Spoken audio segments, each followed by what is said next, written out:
저는 뭐 김건희 그 여사와 굉장히 자주 만나거나 아니면 여러 번 만나지도 않았기 때문에 윤 총장을 어쩌다 보니까 사적으로 상의할 일이 있어가지고 갔다가 이제 자택에서 이제 보고 바로 김건희 여사는 또 들어갔기 때문에 이화를 언급할 정도의 상황은 아닙니다. 그러나 제가 말씀드릴 수 있는 건 그때 첫 조우에서 이 대중적으로 이제 저 상대 정당에서 묘사하고 싶어하는 그런 어떤 김건희 리스크라고 보통 이야기하는 그런 형태의 이미지 씌우기는 뭐 결코 제가 봤을 때는 온당하지도 않고 잘 되지도 않을 것이다 이렇게 판단합니다. 워낙 이제 저쪽에서 굉장히 저주성 발언을 많이 하고 이래가지고 어쩌면 저마저도 김건희 여사를 만나기 전에 아마 선입견이 좀 있었던 것 같아요. 근데 그 선입견을 훨씬 상회하는 그런 어떤 뭐 언행이나 이런 걸 봤기 때문에 저는 그거는 오히려 민주당이 굉장히 잘못하고 있는 거다 이렇게 생각합니다. 오늘은 또 그 손혜원 전 의원이 뭐 외모 비교까지 하고 이렇게 하면서 했던데 국민들은 대통령 후보의 배우자의 과거 사진보다는 우리 이재명 후보의 과거 사회가 궁금한 게 많을 겁니다. 남의 과거 사진 뒤지지 말고 자기 후보의 과거 사회나 좀 명쾌한 해명을 했으면 좋겠습니다. 후보는 그래도 검찰총장으로서 공적 활동을 좀 했던 인사임에도 불구하고 언행이나 이런 것이 있어가지고 완벽하게 적응하지 못한 모습을 보여줄 때도 있거든요. 공적인 삶을 전혀 살 것이라고 예측하지 못했던 후보 부인 같은 경우에는 더더욱 그런 면에 있어서 준비가 부족하다고 본인들은 판단할 수밖에 없을 것 같습니다. 큰 선거에 나온 정치인의 후보들의 와이프, 그 배우자분들 같은 게 보면은 여러 유형으로 선거를 치릅니다. 박원순 전 시장도 큰 선거를 3번 치르셨지만은 강난희 여사는 굉장히 조용한 내조로 이제 선거를 도우셨거든요. 그때 영부인 들 같은 경우에도 보면은 예를 들어 김옥숙 여사 같은 경우에도 굉장히 조용한 내조하셨고 손병순 여사도 조용한 내조하셨고 이희호 여사님 같은 경우에는 본인이 여성 사회 운동가로서 굉장히 독보적인 인물이셨기 때문에 또 여러 가지 역할을 담임하셨고 완전히 그건 다 상황에 따라 다르다 이렇게 보기 때문에 저는 그런 부분을 다 국민들이 다 이해하고 있다 이렇게 봅니다. 그러면 안 나올 수도 있다는 말씀이시죠? 나오고 안 나오고 이분법적으로 볼 수도 있고 아니면 저는 조용한 내조 정도의 그런 위치에서 언론 노출이나 아니면 대중 노출을 할 수도 있다. 경우에 따라 가지고는 김건희 그 여사도 전문성이 있는 분야가 있기 때문에 뭐 예술계라든지 활동이 있어가지고는 그 분야에 있어서 뭐 후보에게 적극적인 조언을 하는 모습일 수도 있고 하지만 이게 다 아시다시피 후보가 입문한 지 4개월 만에 대통령 후보가 되면서 이 모든 것들이 그 가족에게 아마 전부 다 좀 급작스럽게 진행되는 그런 상황이긴 할 겁니다. 사실 지금 김건희 여사나 아니면 그 장모에게 적용되는 어떤 여러 가지 의혹이라는 것이 작년에 발생한 사건에 대해 가지고 이렇게 하고 있는 것들이 아닙니다. 그 전에도 이미 수사가 이루어졌던 건들도 있고 특히 장모 건 같은 경우에는 한 번 불기소가 된 다음에 이게 또 이제 된 거 아니겠습니까? 저는 그런 것들이 사실 다분히 우리 국민들이 보기에도 이게 정치 행보를 하면서도 엄격한 검증의 잣대가 들어가고 있다 이런 것이지 특별하게 무슨 뭐 윤석열 후보의 부인이 굉장히 부도덕한 일을 최근에 했다 뭐 이런 상황이 아니거든요. 대중도 그 부분 이해하고 있을 거다 이렇게 생각합니다. 도이치모터스니 이런 것만 하더라도 거의 공소시효 다 돼가는 시점에 지금 이제 수사를 하고 있는 거 아니겠습니까? 정치 활동을 할 걸 전혀 예측하지 못하던 후보 배우자나 후보 가족 입장에서는 굉장히 당황스러운 부분일 수 있다 이렇게 봅니다. 어느 정도는. 전략적으로 안 나오는 것도 충분히 고려할 수 있는. 그건 제가 하는 판단은 아니고요. 저는 근데 후보와 후보 배우자 모두 그런 건에 있어서 전혀 문제될 일을 한 적이 없다는 입장인 걸로 알고 있기 때문에 아마 그게 판단의 주요 요소가 되진 않을 겁니다. 오히려 아까 말했던 것처럼 대외활동, 정치활동이 준비 안 돼 있던 그런 후보자, 배우자의 준비 상황에 따라 달라질 것이다 이렇게 봅니다.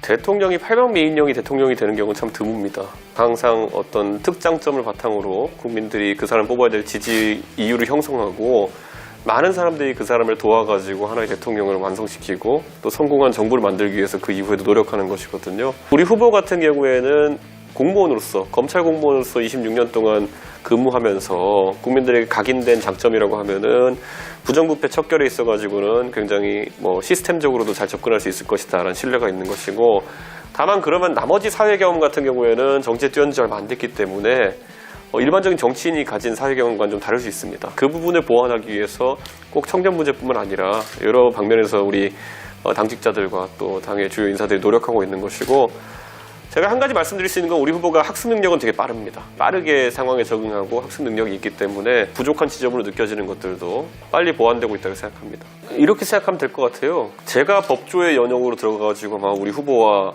뭐 논쟁을 한다 그러면 제가 판판이 깨질 겁니다. 하지만 우리 후보가 또 지금 2030 세대가 주요하게 생각하는 문제에 있어서 저와 함께 뭐 토론을 하고 이런다면은 후보가 당해내기 어려울 겁니다. 그렇기 때문에 주 전장이 어디냐. 육군을 바다에 갖다 놓으면은 아무리 전투력 강한 특급 전사라고 할지라도 할 수 있는 게 별로 없거든요. 그런 것처럼 후보가 이제 전천후에 그리고 또 어떤 위치에서든 최소한의 어떤 역할을 할 수 있게 하는 거는 후보의 학습 능력이 달려있다 이렇게 봅니다.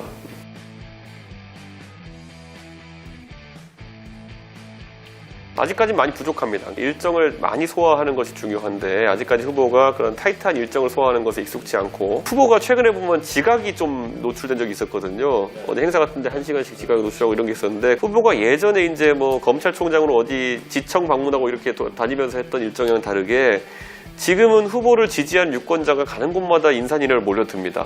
그럼 그 유권자들과 소통하고 사진 찍고 또 이렇게 얘기 나누다 보니까 현장을 이탈하지 못해가지고 계속 이제 뒷 일정이 미뤄지고 이런 경우가 많거든요. 일정팀에서 다 감안해서 고려하고 있는 거고 사실 보수 진영 입장에서는 박근혜 대통령 이후로 간만에 그렇게 사람을 많이 끌어들일 수 있는 그런 지도자 나왔기 때문에 그 정도에서 일정 계획도 조정해야 될 정도로 좀 특이한 선거입니다, 이제.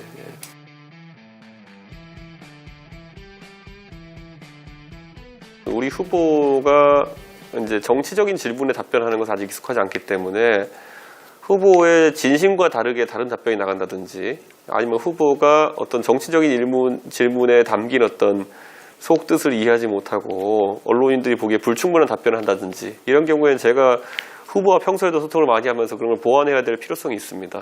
후보도 이제 제가 이제 그런 백브리핑이라는데 답하는 거 이런 걸 보면서 저를 유심히 살핍니다. 학습하는 그 AI 윤석열이 아니라 인간 윤석열이 지금 그 학습하는 과정 중에 있습니다. 그 부분에 있어서 후보가 자신감이 아주 충만해지는 시점까지 그런 것들을 좀 같이 하는 것도 의미가 있다고 봅니다. 후보가 학습하는 능력이 굉장히 뛰어나다 이렇게 보고 기본적으로 저희가 말하는 후보가 결국엔 대한민국 사법고시를 통과한 암기 능력도 뛰어나고 검찰총장으로 있으면서 그런 언론 대응도 많이 해보고 이랬기 때문에 법조 취재와 약간 다른 정치부 취재 세계를 지금 경험하느라 좀 약간 다른 괴의 질문들 뭐 이런 것까지 물어보나 하는 걸 좀 경험하고 있는 시기이지 곧 적응할 거라 봅니다.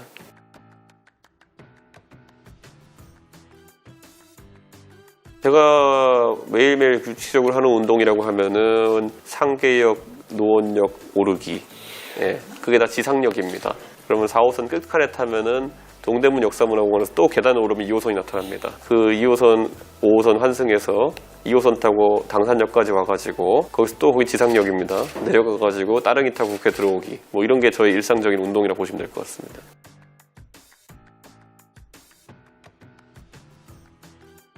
제가 그 선택을 돌발적으로 했다고 생각하시는 분들은 제 이야기들을 추적하지 않으셨던 것인 게 저는 선대위에서 개선이 바로 서고 선대위가 짜임새 있게 굴러가는 걸 굉장히 중요하게 생각하는 사람입니다. 그래서 첫 번째로는 그 선대위가 비대해지는 걸 항상 경계하고 두 번째로는 자리 나눠시기로 해가지고 직위 자체가 상하관계가 무너지는 걸 되게 두려워합니다. 그래서 저는 김종인 위원장을 총괄 선대위원장으로 항상 상정하고 선거를 준비해왔고 그리고 심지어 이제 그게 다소 이제 난항을 겪고 있는 과정 중에는 저랑 김병준 위원장이 상임 공동 상임선대위원장으로 있는 상황도 있었는데 저는 그때 모든 권한을 제가 갖고 있는 홍보에 대한 그런 부분 말고는 김병준 상임선대위원장이 행사하시라고 양보한 적도 있습니다. 저는 그래서 그런 발언들의 연장선 속에서 항상 얘기했던 것이고 제가 당무를 비운다고 해가지고 아니면 여의도를 비운다고 해가지고 당무에 큰 차질이 있지는 않는 상황이었습니다. 왜냐하면 그 당시 저한테 뭐 상의도 많이 안 하고 이런 상황이었으니까 그냥 저는 강한 방식으로 어필한 것이고 대선이라는 그런 과정 중에서 2030이 마지못해 찍는 후보보다 2030이 정말 본인들이 진짜 뽑고 싶은 대통령을 뽑는 선거로 참여하길 바라는 것이거든요. 그 맥락에서 좀 서로 생각하는 게 너무 달랐다. 2030을 주요 이제 변수로 보느냐 아니면 2030을 종속 변수 또는 보느냐 이런 관점이 차이가 있었던 것이죠.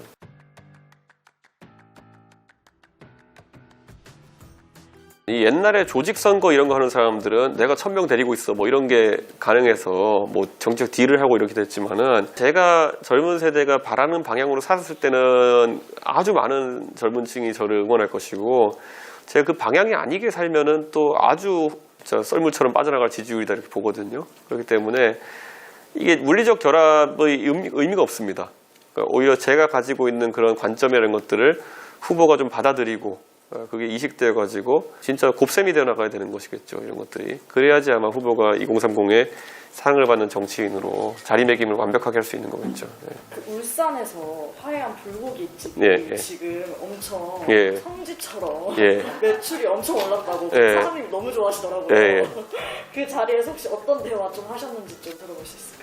굉장히 허심탄회하게 대화를 했고 윤 후보와 저는 계속 긴밀히 소통하면서 충돌이 크게 없었지만은 배석 없이 저랑 이제 김기현 원내대표랑 셋이 이제 만나면서 선거 전략의 대전략들을 공유하고 가자. 그래가지고 가장 중요한 게 2030을 선거의 주 타겟으로 잡는 것이 우리가 승리하는 방법이라는 것을 공감대를 이룬 거거든요. 그런 게 좋죠. 그리고 일 얘기 나름 그래도 대표랑 원내대표랑 후보인데 자잘한 것까지 얘기할 필요 있겠습니까? 그래놓고 일은 30분 만에 하고 저희가 이제 술이 들어왔죠. 그러니까 안 그래도 네. 윤 후보께서 폭탄주를 그렇게 잘 드신다고.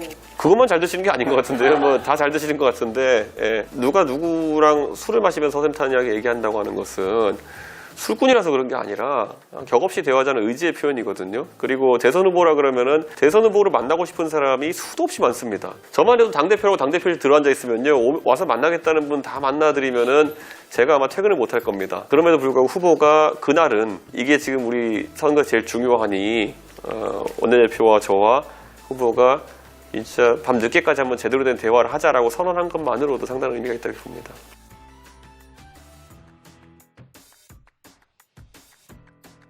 우선 그 인선이 이제 사실 제가 그 지방에서 이제 돌고 있을 때 좀 확정된 것으로 알고 있는데 그러다 보니까 저는 사실 어떻게 된 개연성에서 그런 어떤 인재 보강이 이루어지게 된 것인지에 대해서는 잘 알진 못했습니다. 워낙 이제 노재승 전 위원장이 그 2030 시민참여유세단에서 굉장히 인상적인 연설을 했고 그게 또 본인이 자영업을 하면서 실제 현장에서 느낀 내용들도 잘 풀어나가는 그런 인사였기 때문에 영입이 된 것으로 보입니다. 그런데 제가 봤을 때는 전반적으로 정치라는 것에 있어서 오랜 기간 동안 준비를 해오지 않았거나 또는 그것에 맞춰서 자기 관리를 해오지 않은 사람들 같은 경우에는 정치에 진입했을 때 여러 문제가 생깁니다. 노재승 위원장 같은 경우에는 표현이 거칠었던 부분 같은 경우에는 저는 큰 문제가 안 됐을 거라 봅니다. 상대 후보는 더 심한 표현도 하는 분이니까 그걸 문제 삼지 못할 텐데 역사 인식이라는 데 있어가지고 주류적인 인식이 아닌 것들을 많이 이제 이야기하면서 문제가 생긴 것 같고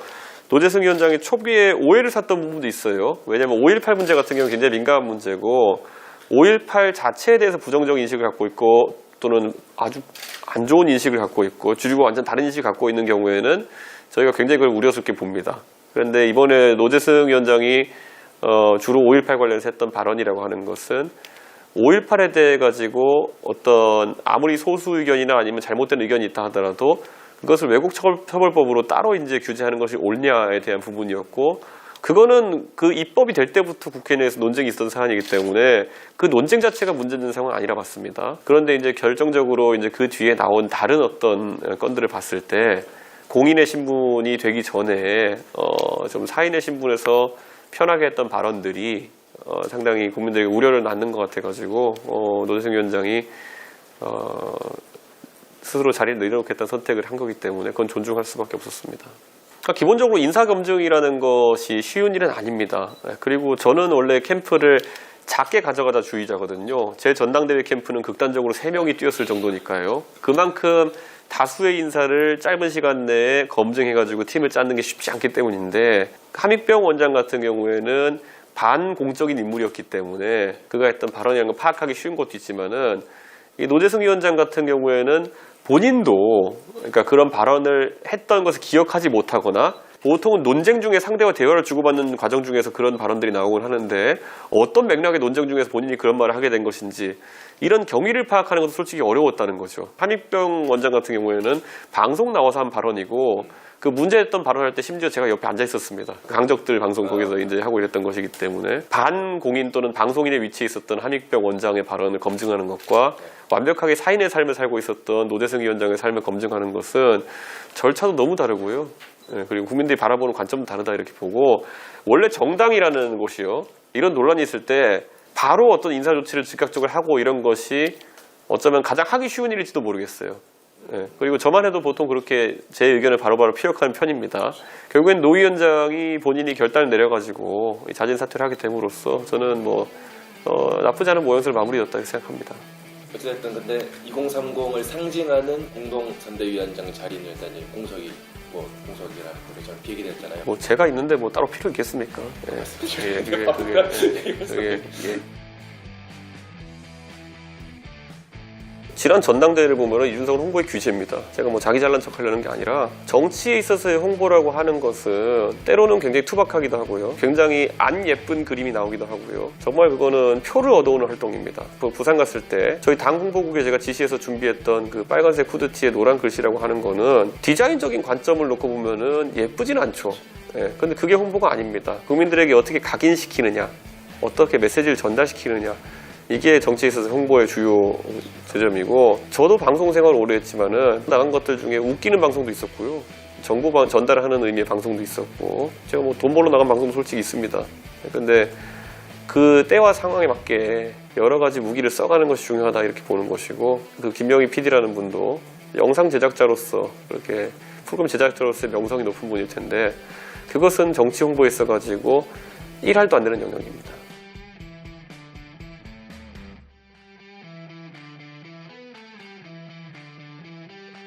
저는 작은 캠프주의자이기 때문에 기본적으로 뭐 사람을 제가 추천하지는 않습니다. 그런 의미로는 제가 큰 깊은 소통을 하지는 않고, 반대로 제가 봤을 때 표면적으로 굉장히 문제가 있다고 생각하는 인사들, 예를 들어서 이수정 교수가 우리 당의 지금까지 노선과 합치하는 노선을 가져갈 것이냐 이런 것들은 우려가 있는 지점은 적극적 의견 개진을 합니다. 근데 뭐 노재성 위원장 같은 경우에는 그 사인으로서의 삶을 살아왔기 때문에 그 발언 이력이나 이런 것들이 잘 남아있지 않고, 그래서 제가 선제적으로 뭔가 이런 검증을 해서 말하기는 어려운 상황이었기 때문에 좀 달라졌지 않나 생각합니다. 패식은 제가 뭐 오히려 저도 이제 중요한 사항을 논의해달라는 것이었는데, 제가 봤을 때 공동선대위원장은 실무보다는 외연 확대의 의미를 두고 이제 영입하는 인사들이기 때문에 제가 그런 것까지 뭐 꼭 저와 상의해서 해야 된다 이렇게 얘기하지 않을 겁니다. 저한테 만약 선대위 구성 전반에 대해서 얘기한다면은 작게 가져가자, 아니면 공동선대위원을 최소화하자 이런 정도의 의견을 낼 수 있겠지만 사람 하나에 대한 검증팀을 돌리고 하는 건 아니기 때문에 그런 내용은 좀 제가 말할 게 좋을 것 같습니다.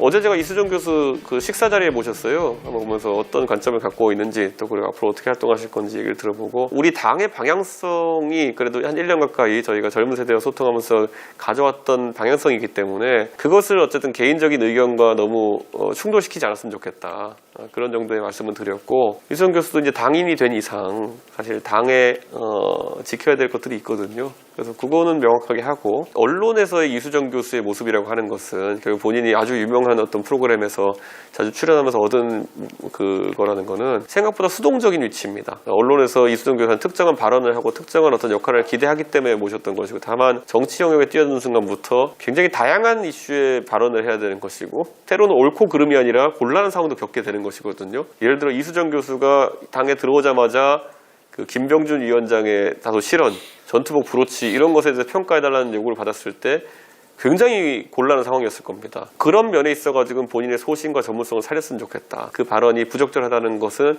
이야기할 수 있어야 되는 것이고, 그게 이제 다양성에 이수정 교수가 기여할 수 있는 방향이다. 저는 이렇게 봅니다. 근데 그거랑 관계없이 이제 옳고 그름의 문제가 아니라 A냐 B냐 선택해야 되는 문제에서 당이 갖고 온 노선과 다른 얘기를 하는 거는 혼란을 야기할 수 있으니까 그거는 상의를 좀 하고 움직였으면 좋겠다, 이런 정도 입장입니다.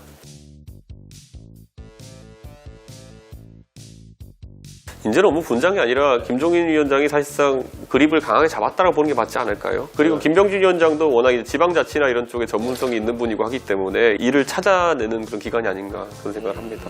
큰 아젠다 설정이나 아니면 이제 이 배 조타수는 이제 김종인 위원장 하시는 거고요. 그 안에서 전문성에 따라 가지고 이제 김병준 위원장도, 그리고 저도 이제 각자 역할을 찾아 나가야 되는 거죠. 우리의 공약이 가장 먼저 코로나 쪽을 이제 살피고 있는 것도 김종인 위원장의 지도하에서, 지휘하에서 지금 이루어지고 있는 것이고, 우리 후보가 저와 함께 이제 그 치안 방법 활동도 하고, 그리고 112 신고센터도 방문하고, 그 원희룡 정책본부장과 그 이수정 교수가 여러 가지의 사회적 폭력에 대한 피해자들에 대한 피해자 지원 조치 등에 대해서 발표했거든요. 이게 이제 드디어 캠프의 메시지와 일정이 이제 하나의 궤를 이루어가기 시작하는 것이거든요. 안전한 사회를 만들겠다라는 이제 메시지에 관통할 수 있는 것인데 이런 게 이제 안정화되고 있는 모습이라고 봅니다. 아마 이제 김종인 위원장이 선거에 있어서 큰 줄기를 잡으면은 각 본부나 각 위치에서 그걸 뒷받침하는 행보들을 계속 보일 것이다. 이렇게 보면 될 것 같고요.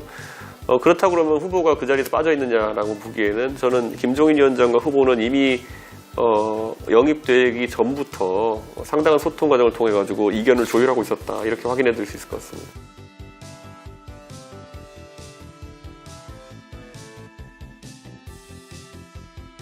저희가 홍보본부 차원에서 원래 올렸던 거는 그 살리는 사람, 그러니까 경제를 살리는 사람, 나라를 살리는 사람 그 컨셉을 이제 홍보 자체에 녹여내겠다라는 취지였던 것이고 후보는 아직도 본인이 정치를 하게 된 것에 대해서 좀 믿기지 않는 그리고 제1야당의 대선 후보가 된 것에 대해서 그래서 겸손한 자세를 가지고 있습니다. 정권 탄압받고 안 좋게 그냥 검찰 임기를 마칠 수밖에 없었던 위치에 몰렸던 검찰총장을 사실 국민이 다시 불러가지고 대통령 후보로 정권 교체에 어쨌든 적임자로 이제 올려 세운 것이거든요. 후보가 굉장히 본인도 놀라면서도 국민 앞에 겸손할 수밖에 없는 그런 상황인 것이기 때문에 그런 면을 강조하다 보니까 저를 정치에 불러들인 것은 국민들이십니다.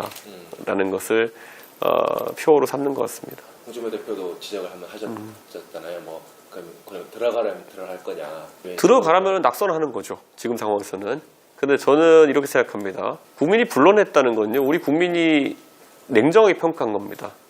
불러내는 이유는 이 사람이 대통령을 할 자격이 있기 때문에 불러내는 것이고 준비했다고 인정하기 때문에 국민이 불러내는 겁니다. 국민이 불러낸 그 사람이라는 그 멘트 자체가 많은 것을 내포하고 있다. 거꾸로 나머지 그럼 사람들 같은 경우에는 불러낸 것이 아니라 자기가 하고 싶어가지고 손들고 나온 사람들이 되는 것이거든요. 전 뭐 그것 나쁘지 않다고 생각하지만은 국민이 실력과 그리고 그런 어떤 진정성을 인정해가지고 불러낸 사람에 비해 가지고는 강도가 약할 수밖에 없죠.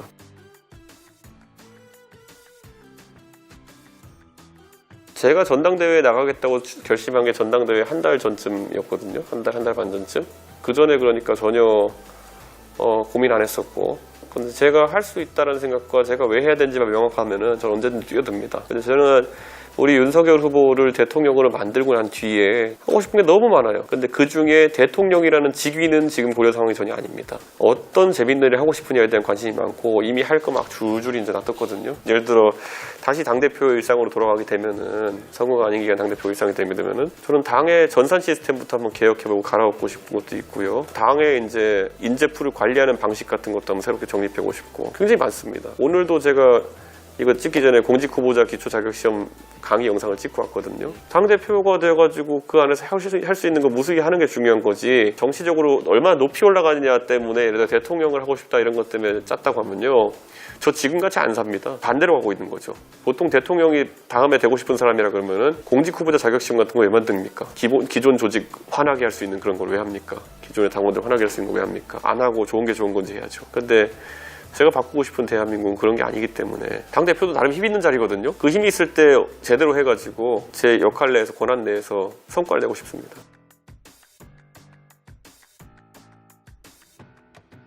일화는 나중에 선거 끝나면 한번 오시죠. 네. 선거 전에 뭐 할 만한 일화는 요즘 너무 정신없어가지고 재밌는 일화도 있고 뭐 할 텐데 아직은 풀어놓기 좀 그런 것 같습니다. 네. 예.